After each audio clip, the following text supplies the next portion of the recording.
Hello everyone, welcome to the Theories of International Relations course. We will continue with Chapter 5, International Political Economy. In this chapter, we will firstly look at the historical background of international political economy.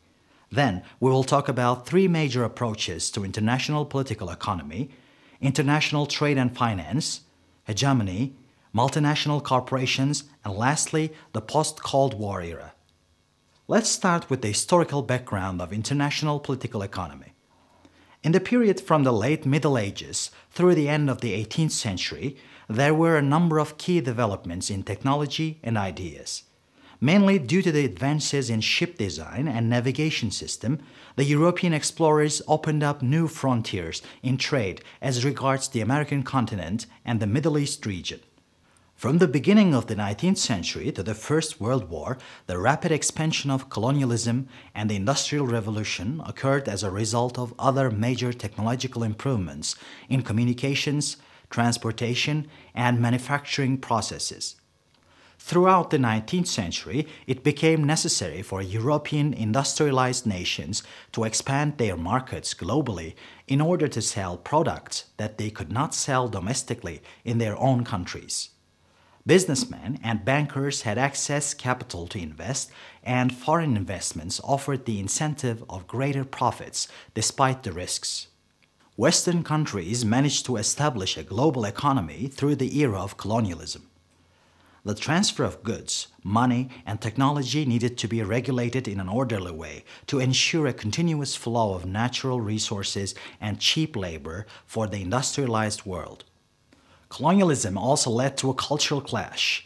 By the start of the 20th century, Western nations had control over most of the globe. Europeans were convinced that they had superior cultures and forced people to accept the Western way of life. Let's look at the three major approaches to international political economy. There are three broad theoretical approaches that are generally used to characterize the politics of the international economy. These include economic liberalism, economic nationalism, and economic structuralism.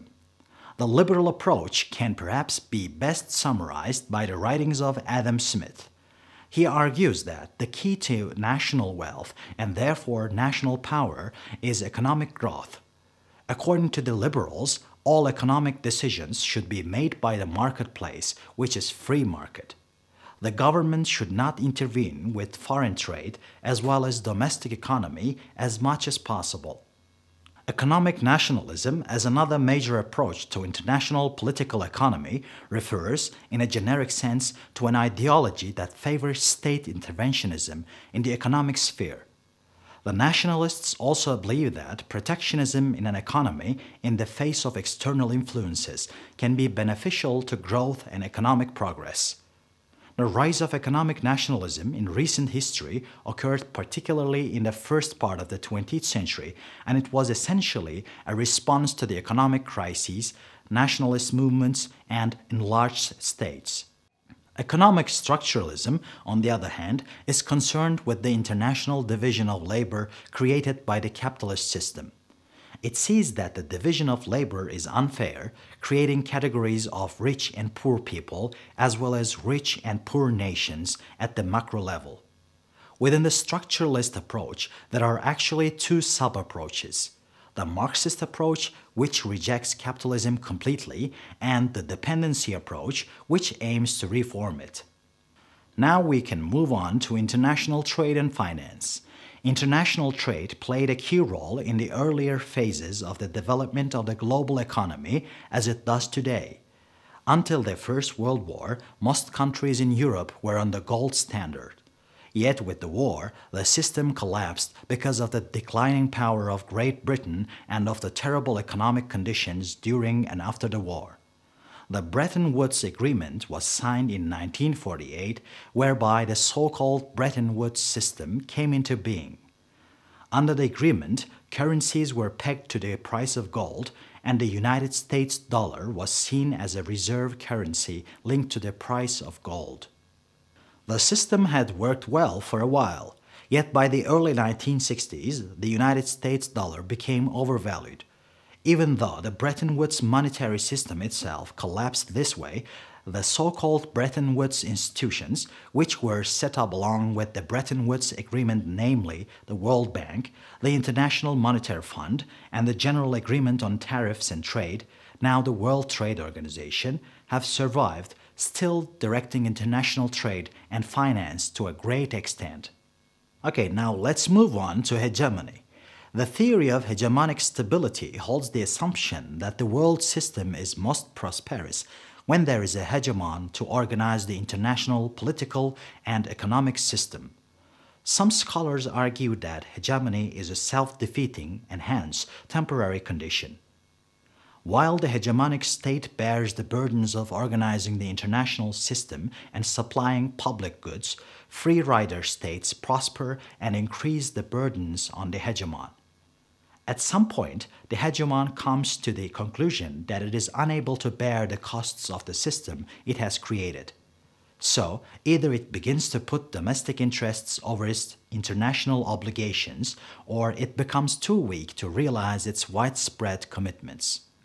Our next topic is multinational corporations. Multinational corporations are huge companies that are incorporated in one country, producing or selling goods and services in many other countries. Their worldwide activities are centrally controlled by the home country. Many large multinational corporations have varying degrees of monopoly in certain areas because of economic and technical strength or production advantages. Multinational corporations have long been subject to serious discussions.